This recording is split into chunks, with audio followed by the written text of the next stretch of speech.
கர்த்தர் அனுமதிக்கிறதும் கர்த்தர் அனுமதிக்காததும் நம்ம லைஃப்லயே திரும்பி பார்க்கணும். நீங்க மோர்தெக்காய் வாழ்க்கையில பாருங்க. மோர்தெக்காய்க்கு தூக்கு மரத்தை செய்ய கர்த்தர் அனுமதித்தார். ஆனால் மோர்தெக்காயை தூக்கிலே போட கர்த்தர் அனுமதிக்கவில்லை. யோசேப்பை குழியிலே தூக்கி போட கர்த்தர் அனுமதித்தார். ஆனால் அந்த குழியை மூடி போட கர்த்தர் அனுமதிக்கவில்லை. சாத்தானை யோபுவை தொட கர்த்தர் அனுமதித்தார். ஆனால் ஜீவனை எடுக்க கர்த்தர் அனுமதிக்கவில்லை. சாத்ராக், மேஷாக், ஆபேத்நேகோவை அக்கினி சூளையிலே போட கர்த்தர் அனுமதித்தார். ஆனால் அந்த அக்கினி அவர்களை பலம் செய்ய கர்த்தர் அனுமதிக்கவில்லை.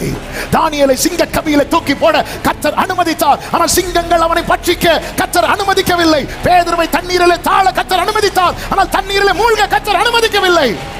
பவுல் கையிலே பாம்பு கடிக்க கர்த்தர் அனுமதித்தார். ஆனால் பாம்பின் விஷம் ஏற கர்த்தர் அனுமதிக்கவில்லை. சில காரியங்களை கர்த்தர் அனுமதித்ததாய் எண்ணி கர்த்தர் கைவிட்டு விட்டார் என்று எண்ணாதே. அனுமதிக்காத சில காரியங்கள் இருக்கிறது. எனவே நாம் உயிரோடு இருக்கிறோம். ஹல்லேலூயா. சில காரியங்களை அனுமதித்தது உண்மை.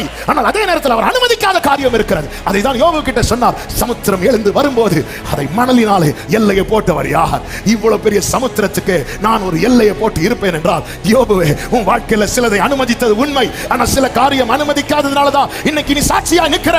எனக்கு ஜீவனை தந்ததும் அல்லாமல் எனக்கு தயவும் பாராட்டினீர். உம்முடைய பராமரிப்பு நல்ல கைகளை சட்டி